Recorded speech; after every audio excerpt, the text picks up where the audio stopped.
যদি আপনার বাড়িতে কিছু করানো হয়েছে বাড়ির ভেতরে, বা আপনার মধ্যে কিছু করানো হয়েছে, যদি বাড়িতে বা আপনার মধ্যে কিছু করানো হয়ে থাকে, তাহলে কি করবেন? এই ক্রিয়াটি শনি মঙ্গলবারই করতে হবে। এবং আপনার মধ্যে এমন কিছু করানো হয়েছে যা কোনো কিছুতেই সারছে না, ডাক্তার দেখাচ্ছেন, রোগ ধরা পড়ছে না, এরকম অনেক আছে আমার দেখা। সুতরাং তাহলে আপনারাও অনেক দেখেছেন এরকম জিনিস। তাহলে কি করবেন? এইটা বাড়ির মধ্যেও হতে পারে, বাড়িতে হলে আপনার ক্ষতি অবশ্যই হবে, আর আপনার মধ্যে করলে আপনার ক্ষতিও অবশ্যই হবে, একই জিনিস হবে। তাহলে কি হবে? তখন আপনি এই ক্রিয়াটি করবেন শনিবার আর মঙ্গলবার। কি করবেন? শনিবার মঙ্গলবার দিনেও করতে পারেন, রাতেও করতে পারেন। রাতে নিস্তব্ধভাবে এটা আপনি করবেন, আপনার ঘরে কেউ থাকতে পারে সঙ্গে। কি করবেন? সেদিনকেই একটা জটাওয়ালা নারকেল কিনে আনবেন। নারকেল জটাওয়ালা বেশ একটা পরিপুষ্ট নারকেল কিনে আনবেন। নারকেলটা এবারে কি করবেন? দেখে নেবেন যেন জল থাকে, কারণ জলটা কিন্তু আসল দরকার। নারকেলের জলটা কি জন্য দরকার বলছি। এইবারে নারকেলটাকে আপনি রলিমলি সুতো দিয়ে তিনটেই প্যাঁচ দেবেন, একটা করে প্যাঁচ দেবেন, একটা করে গিট দেবেন, একটা করে প্যাঁচ দেবেন, একটা করে গিট দেবেন, আবার একটা প্যাঁচ দেবেন, একটা করে গিট দেবেন। আর কি মন্ত্রটা বলবেন? মন্ত্রটা বলবেন, মঙ্গল শনিস্তর একই বারে, সুমির সুমির, সুমির সুমির, নর উত্তরে পাড়া। এইটা বলবেন।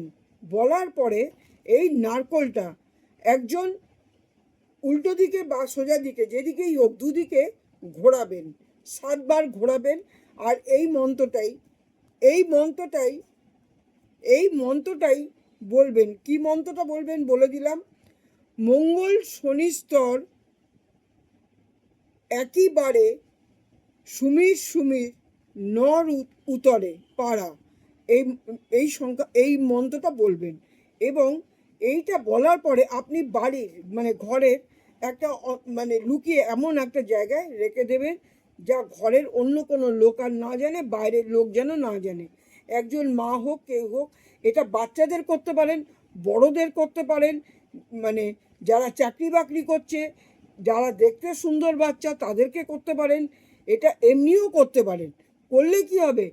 সেই বাচ্চাটার মধ্যে, বাচ্চাটা 5 বছরের বাচ্চা হওয়া চাই, তার নিচে করবেন না। বাচ্চাটার মধ্যে আর ওই নেগেটিভ কোনো খারাপ দোষ কেউ কিছু করতে পারবে না। অনেকে সুন্দর বাচ্চা, বড় ধনী লোকের বাচ্চা দেখে এরকম খারাপ কাজ করে থাকে। এটা করবেন। এটা করার পরে কি করবেন? বালাজি মন্দির বা কোনো শনি মন্দিরে এটা রেখে আসবেন। 5 টাকা, 7 টাকা, 10 টাকা, 11 টাকা, ভালো হয় সব থেকে 11 টাকা রাখলে। 11 টাকার উপরে নারকেলটা রেখে ওই মন্দিরের সামনে সকালবেলায় গিয়ে রেখে আসবেন। সকালবেলা রেখে আসবেন যখন কেউ দেখতে না পায়, বা রাত্রিবেলায় রেখে আসবেন, যে কোনো সময়। এটা পরের দিন কেউ নেবে। এর ফলে কি হবে? এই যে জলটা, নারকেলের জলটা বলছিলাম, এই জলটা এটা করার ফলে আপনার মধ্যে থেকে যে নেগেটিভ দোষ, খারাপ দোষ, রোগ সারছে না, আপনার রোগ ধরা পড়ছে না, এটা ওর মধ্যে শুষে নেবে। বুঝেছেন? এটার জন্য এটা করবেন। এটা একবারই করবেন, একবারই করে দেখুন যে কি হয়। যদি না হয় আমাকে পরে কমেন্ট করবেন, তাহলে আমি কভার করতে হবে সেটা বলে দেবো।